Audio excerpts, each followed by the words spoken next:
मैं doctor Atul Kumar Bhatnagar, department of chemistry, SRLS government PG college Kaladera से आज के इस ई लेक्चर में, जो कि बीएससी पार्ट सेकंड के स्टूडेंट्स के लिए तैयार किया जा रहा है, मैं आप सबका स्वागत करता हूं। आज का जो टॉपिक है वो भी अपने अवरक्त स्पेक्ट्रोस्कोपी जो अपन ने किया था, IR स्पेक्ट्रम, उसी के संबंधित है, उसी का आगे का भाग है। और ये कहलाता है, जो आज का टॉपिक है वो है फिंगरप्रिंट रीजन और and absorption band of some functional groups, अंगुली छाप क्षेत्र और कुछ क्रियात्मक समूह जिनके अवशोषण बैंड अपने को अंगुली छाप क्षेत्र में मिलते हैं। कैसे मिलते हैं, क्या मिलते हैं, उनके बारे में अपन बात करेंगे। सबसे पहली चीज तो यह है कि अंगुली छाप क्षेत्र कहते कैसे हैं, कैसे बनता है, क्या है इसका बैकग्राउंड, क्या है। तो कोई भी यौगिक अपन लेते हैं, उसका IR स्पेक्ट्रम के लिए उसको स्पेक्ट्रोमीटर में रखा जाता है। IR विकिरण जो है वो उसके ऊपर से प्रवाहित की जाती हैं, जिनसे यौगिक के इलेक्ट्रॉन्स ऊर्जा पाकर उनके कंपनों में, अणुओं में ऊर्जा जाती है और यौगिक के अणु जो हैं वो कंपन करना शुरू कर देते हैं। कंपन तो कर ही रहे होते हैं, उनका वेग बढ़ जाता है। अपन ये कह सकते हैं जो उनके कंपन हैं वो क्वांटीकृत हो जाते हैं, और क्वांटीकृत होने के लिए ऊर्जा का जो अवशोषण करते हैं वो जिस क्षेत्र से ऊर्जा का अवशोषण करते हैं वहां पर एक अवशोषण बैंड उपस्थित हो जाता है। स्पेक्ट्रम में जो बैंड बनता है, IR स्पेक्ट्रम बैंड कहलाता है। उसकी स्थिति, उसको अपन कैसे कहते हैं कि न्यू से अपन प्रदर्शित करते हैं। न्यू इक्वल्स टू 1/अल्फा, न्यू बराबर 1/लैम्डा, और ब्रैकेट में लिखते हैं सेंटीमीटर, इसकी इकाई, या अपन सेंटीमीटर इनवर्स कर देते हैं। तो न्यू बार को अपन यदि माइक्रोमीटर में गणना करें तो 10,000/लैम्डा म्यू एम, ये इसका मान आता है। ये इसको अपन इक्वेशन की फॉर्म में ऐसे प्रदर्शित कर सकते हैं।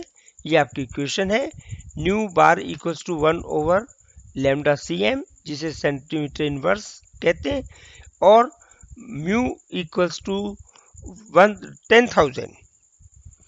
10,000 oblique lambda mu m micrometre. ये इसकी गणना अपन करते हैं।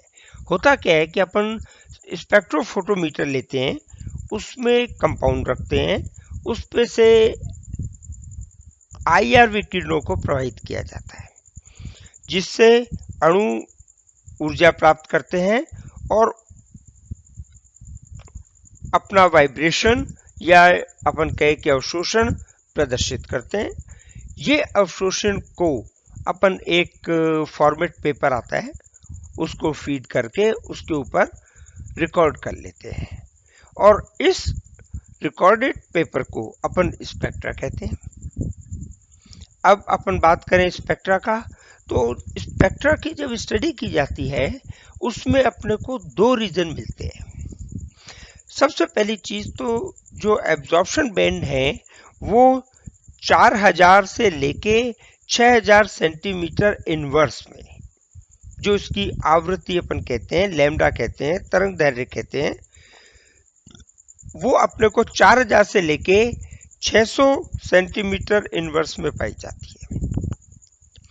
इस 4000 से लेकर के जो अपनी इकाई है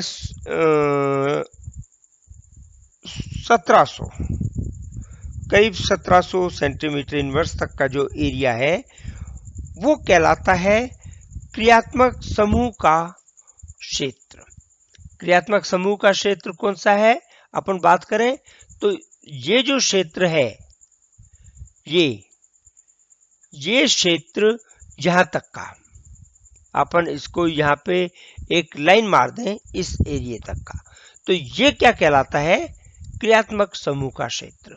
तो 4000 से करीब करीब ये 1700 सेंटीमीटर इनवर्स तक का जो अवशोषण बैंड होंगे वो होंगे क्रियात्मक समूहों के।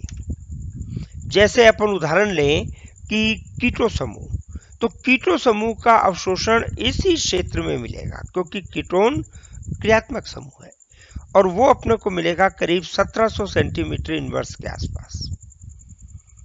तो इस रीजन को जहां क्रियात्मक समूह अपना अवशोषण प्रदर्शित कर रहे हैं अपन कहते हैं क्रियात्मक समूह क्षेत्र। दूसरा क्षेत्र है ये वाला जो अपना करीब करीब 1700 से लेकर के 600 सेंटीमीटर इनवर्स तक का एरिया है।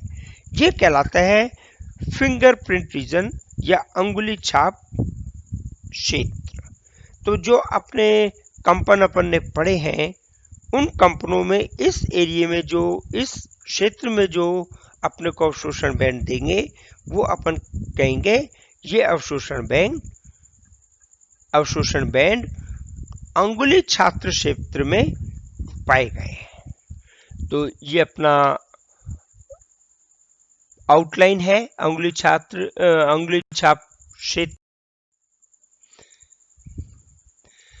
इसका अपन आगे स्टडी करें तो कुछ अपन एग्जाम्पल लेते हैं। एग्जाम्पल कौन से हैं, जो जनरल अपने फंक्शनल ग्रुप्स हैं, एल्कोहल है, एल्डिहाइड है, कीटोन है, एसिड है, अमाइड है, ये कुछ अपन एग्जाम्पल इसके लेते हैं। तो पहला एग्जाम्पल अपन लेते हैं एल्कोहल। एल्कोहल में अपने पास यदि बंध की बात करें तो दो बंध पाए जाते हैं, एक तो कार्बन से ऑक्सीजन जुड़ा हुआ है और दूसरा ऑक्सीजन से हाइड्रोजन जुड़ा हुआ है। तो जब कार्बन से ऑक्सीजन की अपन बात करें तो उसमें तनन कंपन की अपन बात करते हैं। सबसे पहले जो स्ट्रेचिंग वाइब्रेशन है, जो अपन ने बात की थी कि एक कार्बन एक परमाणु वी शेप में है, बीच का मध्य परमाणु है, उस मध्य अणु है, उससे दो अणु जुड़े हुए हैं, वो ऊपर नीचे वाइब्रेशन करें, इस प्रकार से वाइब्रेशन करें कि बंद कोण में कोई फर्क नहीं हो, ऊपर नीचे वाइब्रेशन करें। वो अपन पहले पढ़ चुके हैं तनन कंपन क्या है। तो अब अपन तनन कंपन की बात करते हैं। यदि अल्कोहल हो या फिनॉल हो, अल्कोहल फिनॉल में कार्बन ऑक्सीजन स्ट्रेचिंग बॉन्ड की बात करें तो इसका एक तीव्र अवशोषण बैंड प्राप्त होता है कार्बन ऑक्सीजन तनन का। देखो कार्बन ऑक्सीजन तनन आपको अल्कोहल में भी मिलेगा, कार्बोनाइल कंपाउंड में भी मिलेगा, अपन कार्बोक्सिलिक एसिड पढ़ेंगे उसमें भी मिलेगा, एसिड समूह में। तो अल्कोहल और फिनॉल के जो कार्बन ऑक्सीजन तनन कंपन है वो अपने को मिलते हैं 1260 से लेकर के 1000 सेंटीमीटर इनवर्स के क्षेत्र में, और ये जो बैंड मिलता है बहुत ही तीव्र बैंड मिलता है। तो इसका अवशोषण क्षेत्र 1260 से 1000 का क्षेत्र हो गया। अब अपन बात करें इसमें नेक्स्ट की।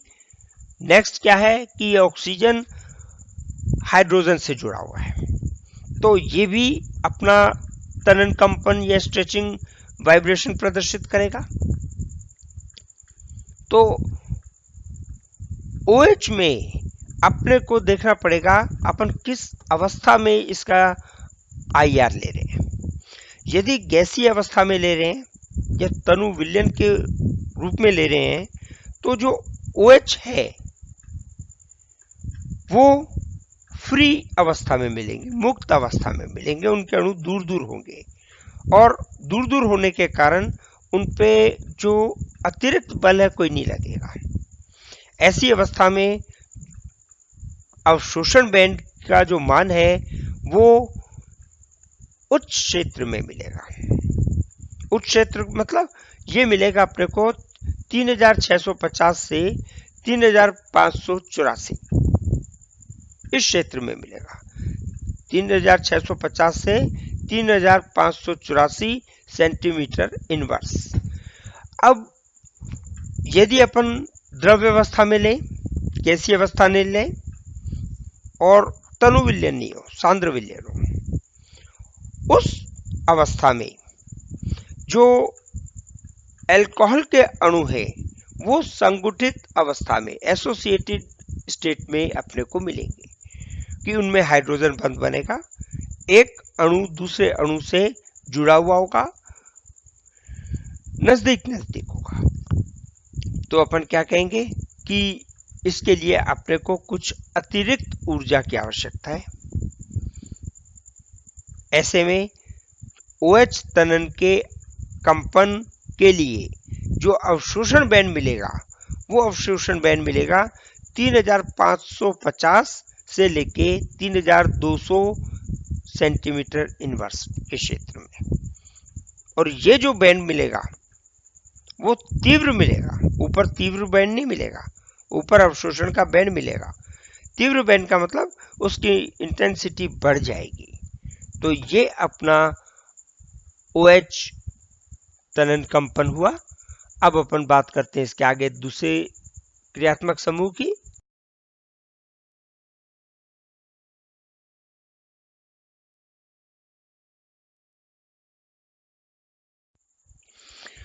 दूसरा क्रियात्मक समूह है कार्बोनाइल समूह। अब कार्बोनाइल समूह की अपन बात करें तो कार्बोनाइल समूह में अपन एल्डिहाइड भी मानते हैं और कीटोन भी मानते हैं। दोनों प्रकार के क्रियात्मक समूह एक ही श्रेणी में आते हैं, कार्बोनाइल समूह। फर्क क्या है कि कीटो समूह में तो C डबल बॉन्ड O है और दोनों तरफ CH3 ग्रुप, एल्काइल ग्रुप जुड़े हुए हैं, जबकि एल्डिहाइड में एक एल्काइल ग्रुप की जगह एक हाइड्रोजन जुड़ा हुआ है, जिसके कारण इनके कंपनों में कुछ परिवर्तन आता है, बहुत मेजर नहीं।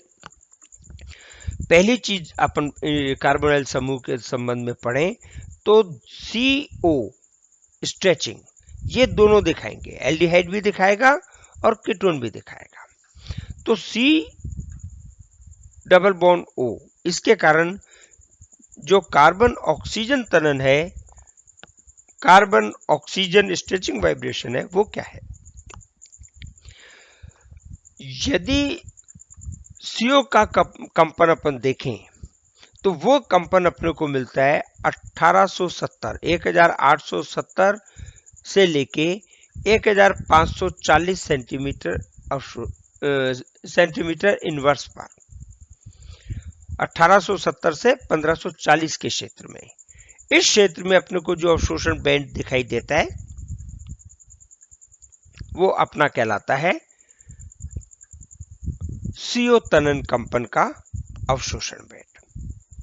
अब कार्बोनाइल यौगिकों में संयुग्मन मिलेगा, कॉन्जुगेशन मिलेगा द्विबंध के कारण, ऑक्सीजन और पास वाले कार्बन के साथ में, या कोई डबल बॉन्ड का कंपाउंड जुड़ा हुआ हो उसके साथ में डबल बॉन्डेड समूह जुड़ा हो, अथवा अपन बात करें कि एरोमेटिक वलय की, तो उसमें भी कॉन्जुगेशन अपने को मिलता है।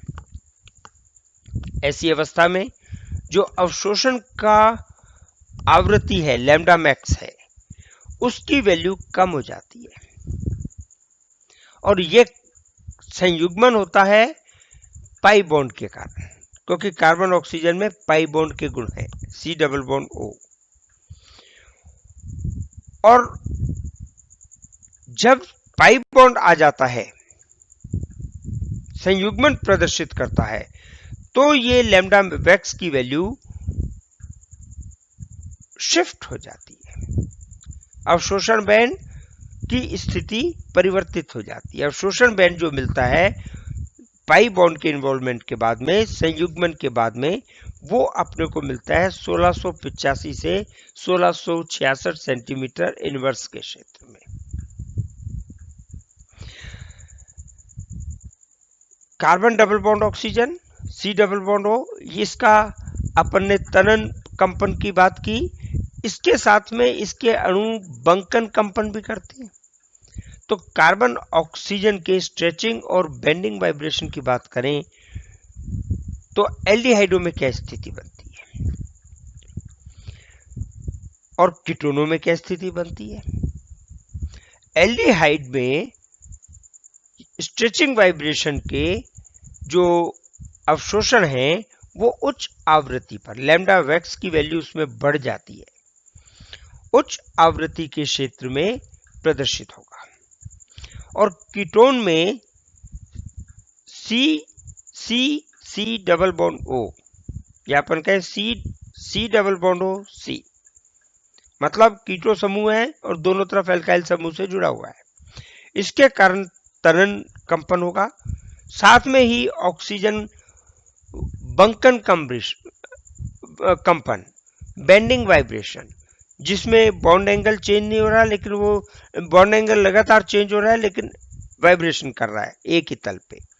तो अपन ऐसी स्थिति में जो बंकन कंपन मिलेगा वो मिलेगा 1300 से 1100 सेंटीमीटर इनवर्स के क्षेत्र में। अब एल्डिहाइड में कार्बन के साथ हाइड्रोजन भी जुड़ा हुआ है, इस कारण एल्डिहाइड कार्बन हाइड्रोजन स्ट्रेचिंग भी प्रदर्शित करेंगे। कार्बन हाइड्रोजन स्ट्रेचिंग में तरन का जो अवशोषण है वो अपने को मिलेगा 2830 से लेके 2695, 2830 से लेके 2695 सेंटीमीटर इनवर्स के क्षेत्र में। ये अपना जो फिंगरप्रिंट रीजन है कार्बोनाइल समूह के लिए है। कार्बोनाइल समूह के बाद अपन आगे दूसरा समूह लेते हैं, उदाहरण दूसरे समूह का लेते हैं। दूसरा समूह जो है वो है तीसरे नंबर में, आप काउंट करो तो तीसरा अन्य समूह कह लो, कार्बोक्सिलिक समूह। कार्बोक्सिलिक समूह में क्या है कि कार्बन के साथ में डबल बॉन्ड के साथ ऑक्सीजन जुड़ा हुआ है और सिंगल बॉन्ड के साथ OH समूह जुड़ा हुआ है, मतलब इसमें दोनों समूह के वाइब्रेशंस आएंगे। सबसे पहले पर ले रहे OH।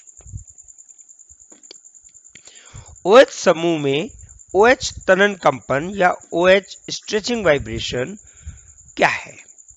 तो कार्बोक्सिलिक एसिड ठोस, द्रव और सांद्र विलयन के रूप में ज्यादातर मिलता है और ऐसी अवस्था में जो अणु हैं वो पास पास होते हैं। फलस्वरूप एक अणु का, एक मॉलिक्यूल का ऑक्सीजन दूसरे मॉलिक्यूल के हाइड्रोजन को अपनी ओर आकर्षित कर लेता है और उसके बीच में एक हाइड्रोजन बंध बन जाता है। एक विशेष प्रकार का आकर्षण उत्पन्न हो जाता है जिसे अपन हाइड्रोजन बंध कहते हैं। और इसका प्रभाव क्या पड़ता है? इसका प्रभाव पड़ता है कि अणु जो है वो डाइमर को क्या कह देते हैं, द्विलक की स्थिति में प्राप्त होता है। अब अपन देखें, ये अणु है, इस अणु में ये अपना जो बॉन्ड बन रहा है, ये वाला, ये बॉन्ड अपना बन रहा है डॉटेड लाइन से प्रदर्शित किया है, या इसमें अपन यहां पे बात करें तो ये अपन ने डॉटेड लाइन से प्रदर्शित किया है इस बॉन्ड को। ये आकर्षण बल है, प्रदर्शित अपन ने डॉटेड लाइन से किया है कि एक अणु का ऑक्सीजन दूसरे अणु के हाइड्रोजन को अपनी ओर आकर्षित कर रहा है। और ये जो मॉलिक्यूल बना है ये कहलाता है पूरा का पूरा डाइमर, द्विलक। द्विलक का मतलब दो अणु आपस में आकर्षण से बंधे हुए हैं, जिसके फलस्वरूप क्या होगा, प्लस माइनस का आवेश इसके ऊपर, जैसे प्लस आवेश आ गया, इसका इलेक्ट्रॉन इधर आकर्षित हुआ, इसका माइनस आ गया, प्लस आ गया, माइनस आ गया। ये एक प्रदर्शित करने की स्थिति है। तो जब द्विलक की स्थिति में आ जाता है तो यौगिक अनुनाद प्रदर्शित करता है। अनुनाद में अपन ये स्ट्रक्चर बनाते हैं, प्लस माइनस, इसमें प्लस, ये माइनस, इलेक्ट्रॉन का अपन आवागमन दिखाते हैं, स्थानांतरण दिखाते हैं। और अनुनाद के कारण जो स्थायित्व बढ़ जाता है, उसके कारण जो OH की स्ट्रेचिंग है उस पर प्रभाव पड़ता है।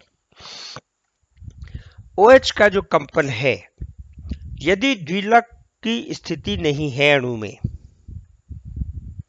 या द्विलक नहीं है, इस पे डिपेंड करेगा। वाष्प और वाष्पावस्था में जब अणु दूर दूर होते हैं तो कार्बोक्सिलिक अम्ल एकल अवस्था में आता है, मोनोमर। और मोनोमर में जो एब्जॉर्प्शन स्पेक्ट्रा है वो मिलता है अपने को 2250 सेंटीमीटर इनवर्स पर। 2250 सेंटीमीटर इनवर्स मोनोमर के लिए है। यदि अपन बात करें द्विलक की, द्विलक कब होगा? जब ठोस अवस्था में होगा, सांद्र विलयन में होगा, अणु नजदीक नजदीक होंगे, उस अवस्था में होगा।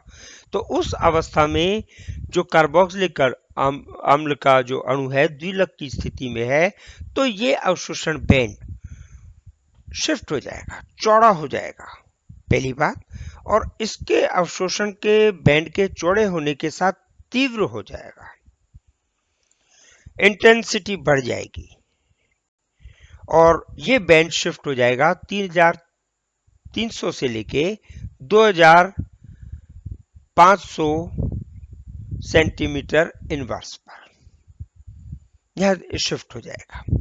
और इस OH बॉन्ड की स्ट्रेचिंग का जो अवशोषण बैंड है वो कहलाएगा। अब अपन इसके बाकी की बात, C डबल बॉन्ड O तनन कंपन। तो C double bond O stretching vibration में अब अपन कंपैरिजन करेंगे कार्बोक्सिलिक अम्ल में C डबल बॉन्ड O की स्थिति और कीटोन समूह में जो तीव्रता है उनकी तुलना करेंगे। तो एकल बैंड अवस्था में, एकल बैंड नहीं, एकल अवस्था में, मोनोमर फॉर्म में या मोनोमर स्टेट में जो अवशोषण मिलेगा CO का, कार्बन ऑक्सीजन स्ट्रेचिंग का, वो मिलेगा 3250 सेंटीमीटर इनवर्स के ऊपर। और यही अवशोषण जब डाइमर की स्थिति में देखेंगे तो देखो कितना परिवर्तन आ गया है, 1720 से 1706 सेंटीमीटर इनवर्स पर आ गया है। तो ये कार्बन ऑक्सीजन तनन का शिफ्टिंग कहलाता है। अपन ने शिफ्टिंग पढ़ी है, 4 प्रकार की पढ़ी थी, उन्हीं में से एक प्रकार की है। अब अपन बात करें कार्बन में, कार्बोक्सिलिक ग्रुप में कार्बन ऑक्सीजन तनन है, तो साथ में ऑक्सीजन हाइड्रोजन बंकन कंपन भी है। तो कार्बोक्सिलिक ग्रुप में C double bond O OH ये है। तो दो तरह के अपने को मिलेंगे, एक तो कार्बन ऑक्सीजन स्ट्रेचिंग और दूसरा ऑक्सीजन हाइड्रोजन बेंडिंग वाइब्रेशन। और कार्बन ऑक्सीजन स्ट्रेचिंग का जो अपने को अवशोषण बैंड मिलेगा वो मिलेगा 1320 से 1210 सेंटीमीटर इनवर्स के क्षेत्र में, जबकि ऑक्सीजन हाइड्रोजन का बेंडिंग जो वाइब्रेशन है उसका अवशोषण अपने को मिलेगा 1440 से 1395 सेंटीमीटर इनवर्स पर। तो ये आप देखें, ऊपर अपन ने बात की थी carbon double bond oxygen stretching की, अब अपन बात कर रहे हैं यहाँ पे कार्बन ऑक्सीजन स्ट्रेचिंग बॉन्ड की। यदि मोनोमर की स्थिति है, यदि मॉलिक्यूल डाइमर की स्थिति में प्रेजेंट है, तो कार्बन ऑक्सीजन का जो अवशोषण बैंड है वो अपने को मिलेगा 1315 से लेकर 1285 सेंटीमीटर इनवर्स के क्षेत्र में। और यदि अपन बात करें कार्बन ऑक्सीजन हाइड्रोजन के बंकन की, बेंडिंग की, तो उसमें कोई फर्क नहीं पड़ रहा, एक ही चेंज आ रहा है कि जो अवशोषण बैंड है वो उसमें नॉर्मल था, इसमें तीव्र हो जाएगा, उसकी इंटेंसिटी बढ़ जाएगी। तो ये अपना कार्बोक्सिलिक समूह के IR की स्थिति है, कहां कहां अपने को कौन कौन से अवशोषण बैंड मिलेंगे। अब अपन आगे दूसरा क्रियात्मक समूह लेते हैं। नेक्स्ट क्रियात्मक समूह है एमाइड समूह। एमाइड समूह कौन सा हुआ? CONH2। तो मुख्य रूप से इसमें कौन कौन से बॉन्ड है? C डबल बॉन्ड O और दूसरा क्रियात्मक समूह है NH2। यहां थोड़ा सा इसके नामकरण में थोड़ा सा फर्क है कि कार्बन और oxygen double bond C double bond O समूह को या उस समूह से जो अपने को अवशोषण बैंड मिलते हैं उनको अपन कहते हैं एमाइड फर्स्ट अवशोषण बैंड। और NH2 समूह के कारण जो अपने को अवशोषण बैंड मिलते हैं उनको अपन कह देते हैं एमाइड सेकेंड अवशोषण बैंड। इन दो अवशोषण बैंड के अतिरिक्त अपन इसमें देखें तो एक नाइट्रोजन हाइड्रोजन के कारण भी अपने को स्ट्रेचिंग मिलेगी, स्ट्रेचिंग वाइब्रेशन मिलेगा, तनन कंपन। और कार्बन चूंकि नाइट्रोजन से जुड़ा हुआ है तो कार्बन नाइट्रोजन का भी IR में अतिरिक्त तनन कंपन मिलेगा, बैंड अवशोषण बैंड मिलेगा, एब्जॉर्प्शन बैंड मिलेगा। और जो कार्बन नाइट्रोजन का अवशोषण बैंड मिलेगा स्ट्रेचिंग वाइब्रेशन का, वो मिलेगा अपने को 1400 सेंटीमीटर इनवर्स पर। अब अपन बात करें NH बंध में किस प्रकार का स्ट्रेचिंग वाइब्रेशन होगा। तो यदि मॉलिक्यूल अध्रुवीय अवस्था में है, नॉन पोलर स्टेट में है और उसका स्पेक्ट्रा प्राप्त किया जाता है तो ये दो प्रकार के होंगे, एक होगा सिमेट्रिकल सममित और एक होगा असममित एसिमेट्रिकल। दो प्रकार के वाइब्रेशन अपने को मिलेंगे। और यदि सममित है, सिमेट्रिकल है, तो अवशोषण बैंड अपने को मिलेगा 3520 सेंटीमीटर इनवर्स पर। और यदि एसिमेट्रिकल है, असममित है, तो अवशोषण बैंड मिलेगा 3400 सेंटीमीटर इनवर्स पर।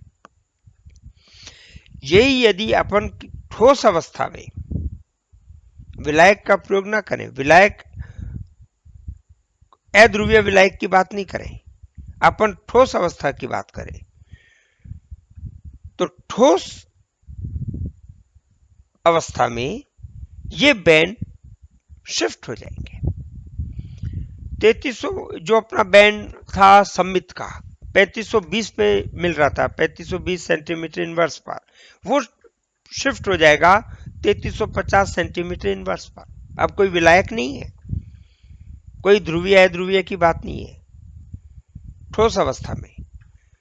और दूसरा अवशोषण बैंड जो एसिमेट्रिक है, असममित है, असममित कंपन है, उसका बैंड अपने को 3400 सेंटीमीटर इनवर्स से शिफ्ट हो जाएगा 3180 सेंटीमीटर इनवर्स पर।